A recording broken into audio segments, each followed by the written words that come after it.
What's up guys, Criddle here from the AnimeBallZ team, and we are going back to the digital world in another This Is Digimon Adventure 02. Off the tracks.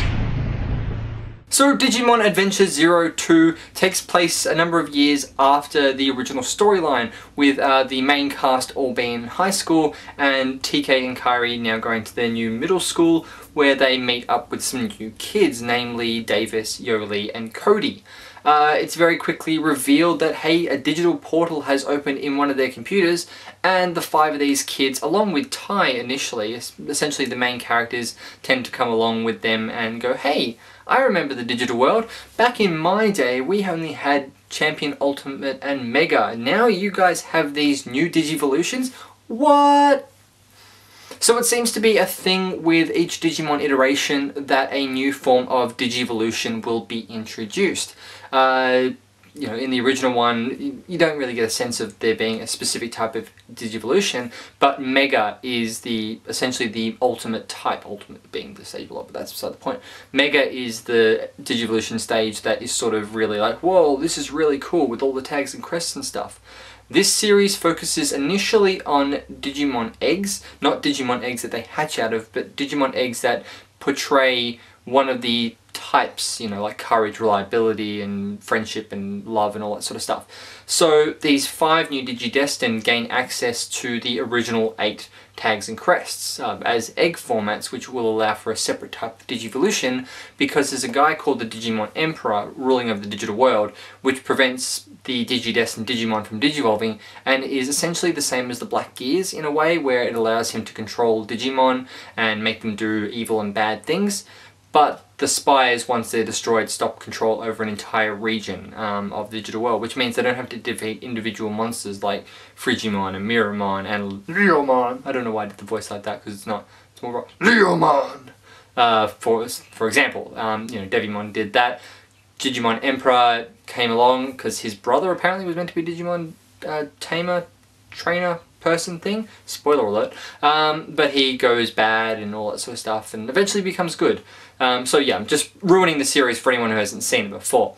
The second half of the series, after this whole Digimon Emperor arc finishes and we get introduced to characters like Arukenimon and Black Wall Greymon. Black Wall Greymon is like my favourite character in any Digimon series, and it's a lot more depth to the series than the first series had. There's a lot of more death and stuff like that. Obviously Wizardmon in the original series died, and that was a really sad bit for Guttomon, but there's a lot more dealing with that whole death and finality that the digital world has, and it's a very cool series. It's a nice step up from what the original was. The humour is just as bad as the first one, if not worse, and it's got a very good nostalgic feel to people who originally watched the series, but to new watchers might be a little bit heady. But the second half of the series is focused on DNA Digivolution, which allows 2 Digimon to, well, DNA Digivolve together to become 1 Digimon, which was originally shown in the Digimon movie, the one that we got over here, which was the combining of like 2 or 3 movies. But this one is, that was actually from End of the World game, or something like that. Some sort of game, End of the World type thing, where Diaboromon came into the computer network, and it was Izzy and Tai, and then Matt shows up, and Metal Garurumon and Wargreymon DNA Digivolve to create Omnimon, who is absolutely badass and definitely awesome. But enough about the convoluted plot with essentially the Digidestined out to save the digital world once again. It's time to look at the characters as we look at The good, the bad, and the dubbers. So TK is voiced by Doug Erholtz, who is Gin Ichimaru from Bleach, Teshigawara from GTO. Kairi is voiced by Lara Jill Miller, who reprises her role of Kairi from the first series, along with the original other Digidestined. TK's is the only one to actually change across the series, because girls tend to keep a similar voice and boys don't. They get deeper voices and stop being little kids. So Lara Jill Miller is also the voice of Coco from Zatch Bell, Tachikoma from Ghost in the Shell Standalone Complex, and Matsuri from Naruto. Davis is voiced by Brian Donovan, who has not done much else except for Rock Lee in Naruto. Yoli is voiced by Tiffany Kristen, who has not done much either, and is the voice of Biyomon from Digimon 01 and 02. Cody is voiced by Phyllis Sampler, who is the voice of Mimi from 01 and is also the voice of Beauty from Bobobo Bo Bobobo. Ken is voiced by Derek Stephen Prince, who is Femon from the 02 series, so he voices 2 characters, Ishida from Bleach, and Keitaro from Love Hina. And special mentions go out to Neil Kaplan, who we recently interviewed at Supernova recently, by means a couple of months ago, who is also the voice of Optimus Prime in Transformers Robots in Disguise, Yamamoto from Bleach, and Toby, the Madara voice, from Naruto. And of course Steve Bloom, who is the voice of Flamedramon, Raydramon, and Blackwall Greymon, who is also the voice of Spike Spiegel from Cowboy Bebop, Leron from Tengen Toppa Gurren Lagann, and Orochimaru from Naruto. So this series suffers from what is classified as a chronic overload of characters, which is a problem that both Rave Master and Fairy Tail, both done by Hiro Mashima, have in common with this series, where you've got, I mean, thankfully the original 7 Digidestined, or the original 8 Digidestined don't really feature, with only TK and Kairi being pulled away, so 6 of the original characters aren't as involved.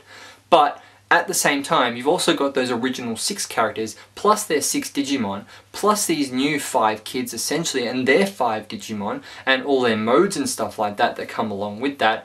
All in all, you're ending up with a very convoluted mess of, 22 main characters, plus all these other stuff as well. Ken gets involved with Wormmon a little bit later, and Wormmon Stingmon, and things like that a lot later on in the series. So you end up with a lot of people to deal with in this series, which thankfully, because they're broken up into humans and Digimon, does allow for a bit more clarity with the series, but it also does mean that you don't get as much focus on characters, and it does follow that same streamlined plot with all the Digimon series where, hey, I'm the main character, I'm the character sort of fire and courage, I will be digivolving in this episode. Oh, next episode, excellent, this person is going to digivolve in this episode, this person is going to digivolve in this episode, and so on and so forth, with that happening throughout most of it. When the DNA Digivolution comes into it, then Paildramon is the first, then Sylphimon, I think, is the next one, and then Shukakumon is the one after that. So all, it's essentially a progression of who gets to do what over the course of the series, and it's a slow process and can be quite annoying at times, but Digimon is still an awesome series. Now, obviously this boils down to me having to give this series a rating, and I'd love to give this a higher rating, but the bad humour means that new people that don't have the nostalgia feel to this series won't understand it. So I am going to give it a 6 out of 9, purely because nostalgia is the only thing that sort of draws it more than anything else. It's still a good series, but the humour of the dub sort of gets lost, and you have to have been there to experience it initially in order to really appreciate how bad the humour is in this series. Fantastic voice acting in this series though, definitely worth checking out if you just watch it for that alone. It stays very true to the roots of the original one and doesn't create too much continuity issues. I mean, Digimon creates its own continuity issues all the time by having a different digital world in pretty much every iteration of the series, except obviously 01 and 02, which are connected. Then 03 turns around and says, hey, we remember watching that show on TV, and the Digimon world is actually real, and it's all just a convoluted mess. But anyway, that has been Digimon 02. I'm Criddle. This has been This Is June, and I'll catch you guys on the flip side.